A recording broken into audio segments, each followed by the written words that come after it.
দাবিগুলো বলছি। প্রথম দাবি হচ্ছে আমাদের 51% বিজ্ঞাপন, পলিসিতে 51% বিজ্ঞাপন আমরা চাইছি।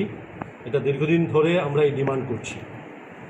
আমরা হিসাব করে দেখেছি, কমল বলেছে আমাদের রিচ যতখানি আছে সেই রিচ অনুযায়ী আমাদের অ্যাভাব 75% হওয়া উচিত, কিন্তু অন্যান্য মিডিয়াগুলোর গুরুত্ব আছে, আমরা খাটো করে দেখি না, যেই কারণে তাদেরকেও দীর্ঘদিন এতদিন মানে বলা চলে আমরা যেহেতু 0 ছিলাম, অন্যরা মিলে 100 ছিল, কিন্তু এই দাবি আমাদের দীর্ঘদিন ধরে আমরা করে আসছি। রাজ্য সরকারের কাছে অনুরোধ থাকবে এই দাবি অনুযায়ী যাতে পলিসিটা তৈরি হয়, কারণ আমরা অযৌক্তিক দাবি করছি না। আমাদের ন্যূনতম 25 গুণ বেশি রিচ জায়গা থেকে, অন্যান্য যে কোনো মিডিয়া থেকে ছেলেরা মেয়েরা কাজ করছে, ইয়েতে দেওয়া, তাদেরকে ক্যাটাগরি দেওয়া যার যার যোগ্যতা অনুযায়ী। এই দাবিটা রাজ্য সরকারের কাছে থাকবে। আমাদের তৃতীয় দাবি হচ্ছে অ্যাক্রিডিটেশন পলিসি রাজ্য সরকার ইলেকট্রনিক্স মিডিয়ার জন্য নতুন করে যুক্ত করেছে।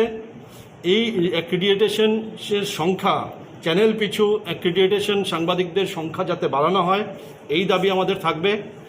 আমরা দাবি করছি যে সরকারি যে কোনো অনুষ্ঠানে ইলেকট্রনিক্স মিডিয়ার যারা ক্যামেরা পার্সন আছেন, তারা যেহেতু একদিকে বোম স্ট্যান্ড থাকে, একদিকে ট্রাইপড নিয়ে যেতে হয়, তাদের জন্য আলাদা করে একটা স্পেশাল ব্যবস্থা করে দেওয়া, যাতে নিউজ কাভারেজে তাদের কোনো সমস্যা তৈরি না হয়। এই দাবিগুলো আমরা রাজ্য সরকারের কাছে রাখছি। এই দাবিগুলোর জন্য পূরণ করার জন্য আমরা এর আগে পর্যন্ত ডেপুটেশনে গেছি, অধিকর্তার কাছে ডেপুটেশনে গেছি, মুখ্যমন্ত্রীর কাছে ডেপুটেশনে গেছি। কমল কলই বলার চেষ্টা করছে কোনো কোনো জায়গা থেকে একটা হিডেন এজেন্ডা নিয়ে কাজ হচ্ছে যাতে এই পলিসিগুলো পাস না হয়। আমরা চাই আমাদের ন্যায্য অধিকার, আমরা আমাদের ন্যায্য অধিকারের চাইতে কম পার্সেন্টেজ আমরা দাবি করেছি। আমাদের যতখানি পার্সেন্টেজ দাবি করেছি এই পার্সেন্টেজটা আমাদেরকে দেওয়া হোক, এই দাবিটা আমরা চাইছি। এর জন্য এবং এই দাবিকে পূরণ করার জন্য যাতে কোনো বাধা এই পলিসিকে আটকাতে না পারে, তার জন্য আগামী কালকে প্রেস ক্লাবের সম্মুখে গণঅবস্থান করব।